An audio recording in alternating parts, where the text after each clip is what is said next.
In this video tutorial, I'm going to show you how to sew a tailored pants pocket. There is a very specific set of steps that we use when we're sewing a fancy tailored pocket, and so you'll have to bear with me. There's a lot of steps to this, but your finished product will be simply fabulous and absolutely worth it.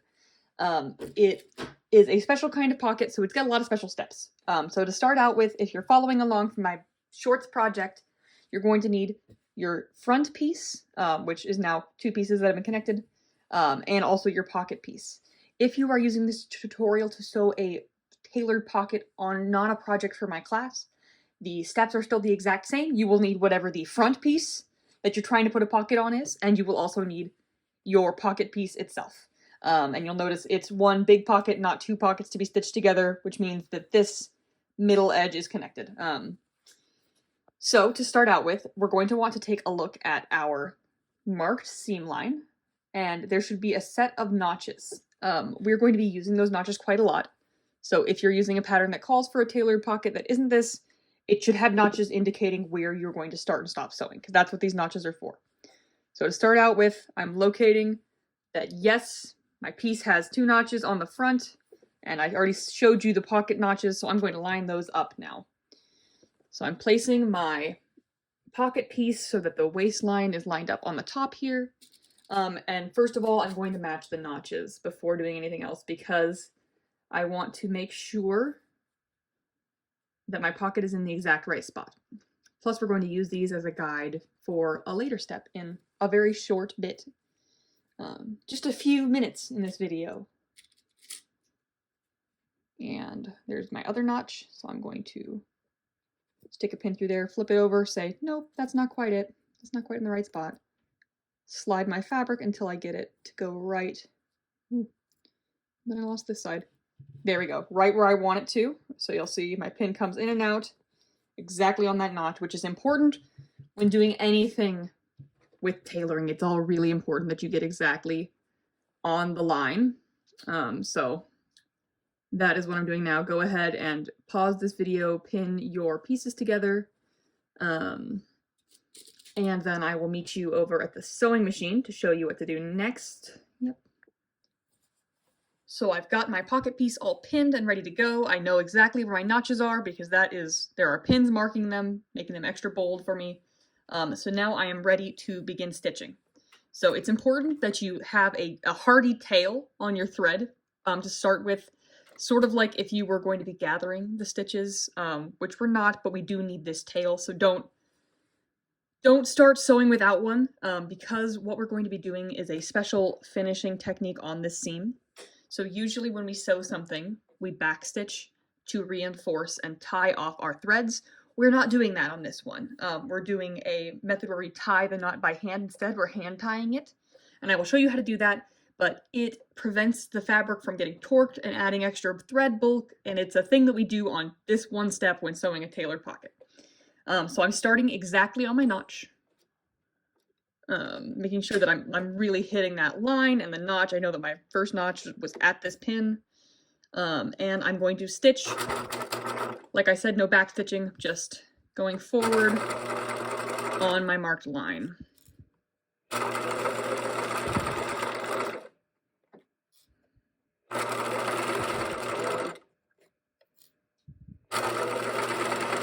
And once I reach my second notch, my top notch, which is marked by this pin, I'm going to stitch to it. Once I want to get my pin a little bit looser, there we go, so that I can pull it out when we get there. I'm going to stitch up to it, and I've hit it, and now I'm going to pull my needle up, pull my pin out, and clip another hardy tail. So I've got my seam stitched, and now I'm going to take you over to the table so you can see me tying off the knot a little better. So it is time to tie off our knots. This is, like I said, a special finishing technique called hand tying, and so you're going to want to flip your shorts so that the shorts part themselves, not the pocket, is facing towards you, and you're going to need a pin for this step, just one, doesn't matter what, if it's got a fancy end on it like mine. But what we're going to do is we want to find the tail of our thread, and we want to pull on it until we can see whoops, and then I pulled in the back one, of course. You want to pull on it until you see a little loop coming from the bottom side, and that is your second thread. So you want to pull that to the top so you got them both on the same side. And now what we're going to do is we're going to hand tie a knot. So I'm going to separate my two threads, and just like when I tie a shoe, I'm going to make a loop. I'm going to put this tail end through it, and then, not like when I'm tying a shoe, I'm going to put the tail end through it one more time, because this makes it even more secure, which is what we want. And then I'm going to pull it tight, and then I'm going to repeat exactly that again. So making a big loop, sticking the tail through once, twice, trying so hard not to drop the whole thing. There we go. Pull it tight, and then you have officially secured this side. So now I'm going to clip my threads, leaving about a 1/2 inch of tail because we don't want it to pull right back through. So now you've tied off one end, you're going to repeat that on this end, and I will show you again because it's kind of a tricky step, made even harder when you're trying to hold your piece up to a camera. So you've got that in your favor. You're not doing that. So I'm going to grab my top thread, I'm going to pull on it, and there we go. I'm seeing a loop. I'm going to snag that with a pin. Whoops, and I grabbed the wrong thing. That's okay, because I can see a loop still. And I'm going to grab that. There we go. And now I've got both my threads up on top. And now I'm going to separate them and make a loop. I mean, if it's going to let me. Make a loop, bring your tail through once, loop twice.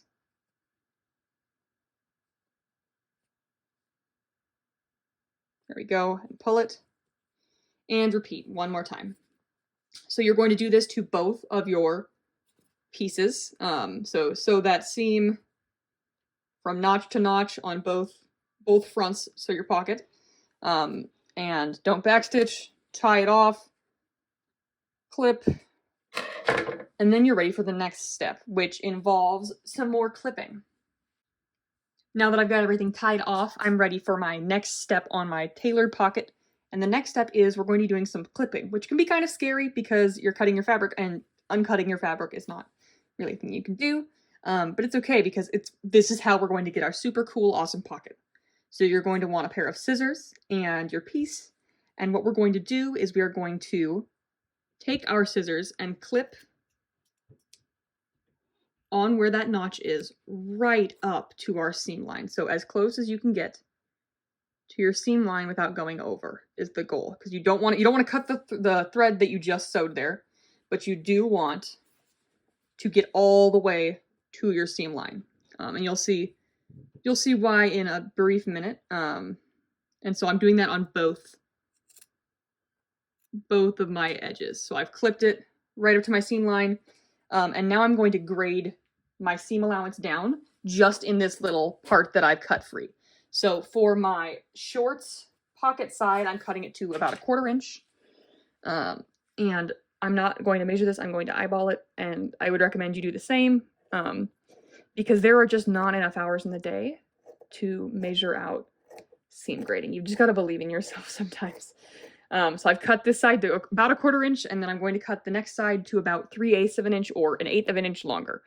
And so I'm kind of using my other side as a guideline. And you'll see I naturally stop at where I've clipped it before because I just run out of fabric. And this is what you want it to look like now. Then we are going to get ready to do some flipping and pressing. So I'll pause, get the ironing setup ready, and come back. So we've got our seam all ready to be pressed and flipped. And I'm going to start out with doing just a regular ironing it flat. That was not flat. Viewers at home, you may be thinking, Abby, that wasn't even remotely flat. And you would be right, because I kind of dropped everything, but it's okay because I fixed it. So now that I've got it, just sort of a quick steam has happened. I also want to press it open. I want you will realize that we're eventually going to have it be closed. And so pressing it open seems redundant, but the point of it is that I want this crisp seam to be as flat as possible from the outside. I don't want it to be full of bunchy material that came because things weren't lying quite flat when we sewed it or something. So I'm pressing it, giving it a 3-way press. Okie dokie. And now what we're going to do is we're going to flip our pocket so that we've got the edge that we just stitched facing out towards us. And then we also want to reach inside and pull out the raw edge of the fabric, our seam allowance, in the places where we clipped. So you'll see that we've got this beautiful finished edge and then these 2 raw edges extending on either side. And that's because of the way that we only stitched from notch to notch and then clipped.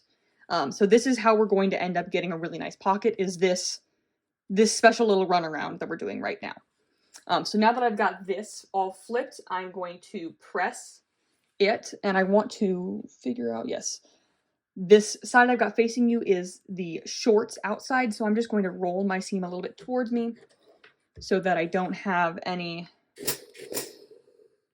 under material from the pocket poking out and looking ugly, because that's what this is all about, is looking super classy in your nauseatingly pink plaid shorts that I'm making. That's what it's all about, really.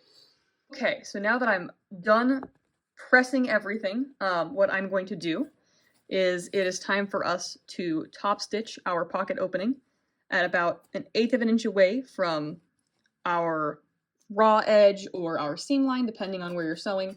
So I'm going to start out by plopping a pin into my fabric, and I'm going through both the pocket layer and the shorts layer, and I've got that on both of my raw edges to make sure they stay exactly in their place. And then I'm going to line up my presser foot, and I'm sewing it 1/8 of an inch away, so I want, on my machine, this little divot indicates 1/8 of an inch, so I want to line up the edge of my fabric with that. On your machine, there is most likely an indicator of what 1/8 of an inch is, or where it is, but it will be somewhere in the middle of the presser foot, most likely. And so I'm stitching, and once I reach the point where I'm just past the folded edge, I'm going to lift my foot, pivot, and then start stitching again. And as you can see, the edge of my fabric lines right up with that notch, so I timed it well.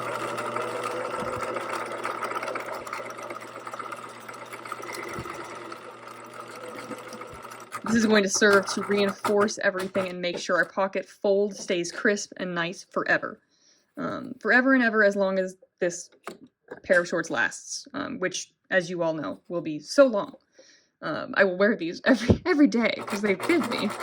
And I pivot it again, and I'm going to back stitch and then go right off the edge.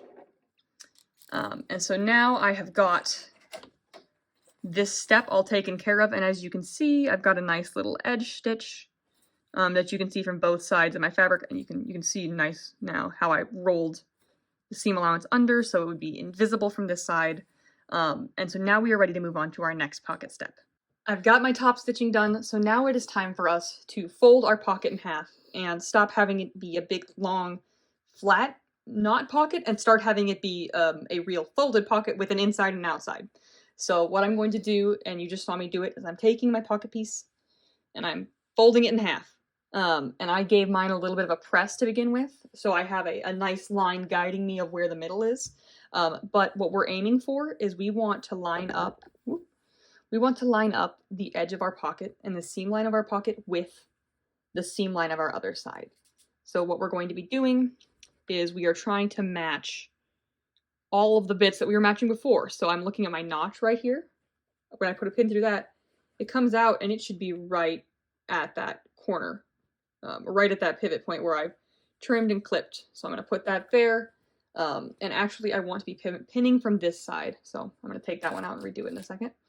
But I'm going to put my pin in here and then scooch it down until I'm on the line, match everything up, and pin it again. And so you'll see right now, you can see that we're creating a pocket. So here is the pocket top, and then this will be filling in that gap that we've cut out, which is one of the special fancy things about a tailored pocket. And so I'm going to, now I want to pin my top folded layer down, and I want it to line up with my stitch line, so it needs to be over more than it is. There we go. Because our next step is we're going to finish off these raw edges and create a line of machine thread tracing, essentially, showing us where the opening of our pocket is. So it's important that our pocket opening is right in the exact correct spot, which it may not be laying there automatically. And so if you're like me, you'll be trying to make sure that you get your pocket right lined up with that marked line for you. So once you've got this pinned like this, you'll want to pin on either of the raw edges, and then several holding down your middle flap. You're ready for the next step over at the machine. It's time for our next step on our pocket. So to start with, right now my machine is set to all the normal sewing settings that will give me a straight stitch. But that is not what I want on this fine beginning part of our pocket. So I'm going to show you how to adjust the settings on my Bernina 1006, and there are equivalent settings on your sewing machine that you will be able to adjust. So what I want to do to start out with is I'm essentially setting my machine to the mode that I would use for sewing a buttonhole. So I'm going to set my zigzag to 4, my stitch width. Yes, my stitch width to 4. I'm going to adjust my stitch length to be at 0.5. So between 1 and 0, which is a buttonhole setting. I'm not turning the buttonhole on. I'm not turning the buttonhole portion of my machine on because there's no need for that. And I don't need to change any other settings to make my machine do what I want to happen next. So on your machine, do the equivalent of setting your zigzag width to 4 and your stitch length to 0.5. And if there are any bonus settings that you usually need to do to get a zigzag to happen or a buttonhole to happen, I would do those now. But what I'm going to do now that I've got my zigzag all set up and ready to go is I want to line my presser foot up, center of it, exactly with that raw edge that I've got. Because on your beautiful pair of nice tailored shorts, you don't want this ugly raw edge that's going to fray and look bad for the rest of time, and you don't want that. So what we're doing is we are essentially covering it up with a very dense zigzag stitch. Because everybody loves a dense zigzag finishing stitch, and it also reinforces things really nicely. So I'm doing that until I reach that line of top stitching, and I'm going to zoom back in now that I'm done with my settings. I'm stopping at that line that I've initially, the edge stitching line we did in the last step, and I'm going to backstitch zigzag now until I reach the folded edge. So the folded edge of our pocket. And then what I'm going to do is I'm going to immediately turn all my settings back to normal. So I'm turning my stitch length back to 2.5. I'm turning my zigzag back to 0. I want to sew a straight stitch. I'm going to put my needle into my fabric, lift my presser foot up, and pivot this bad boy, because now what we're doing is we're doing a line of machine thread tracing right next to the fold. So not on the fold. That would be sewing our pocket shut. But what we're doing is we are creating a guideline for when it comes time for us to really sew our pants side seam together. We're creating a line that guides us for that. And I think, nope, okay, cool. So I'm stitching right as close as I can get to the fold. And I'm trying to zoom in for you, but I think that I'm not going to be able to do that. So just look really hard with your eyes. As I know works, just zoom in with your eyes. All I'm doing is my folded edge is just right next to where I'm sewing. If I go over top of it, then my pocket won't be able to open, which really makes all of this incredibly pointless. So don't do that, and if you do, you'll want to undo it. You'll want to seam rip it. And then I'm going to stop my sewing right at the second raw edge.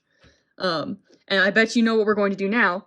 What I'm going to do is, first I'm going to lift my needle out, because whenever I change settings on my machine, I don't want my needle in my fabric because it will break. And then I'm going to add some zigzag, turn it back up to 4, turn my stitch length back down to 0.5, and now I'm going to put it back in the fabric.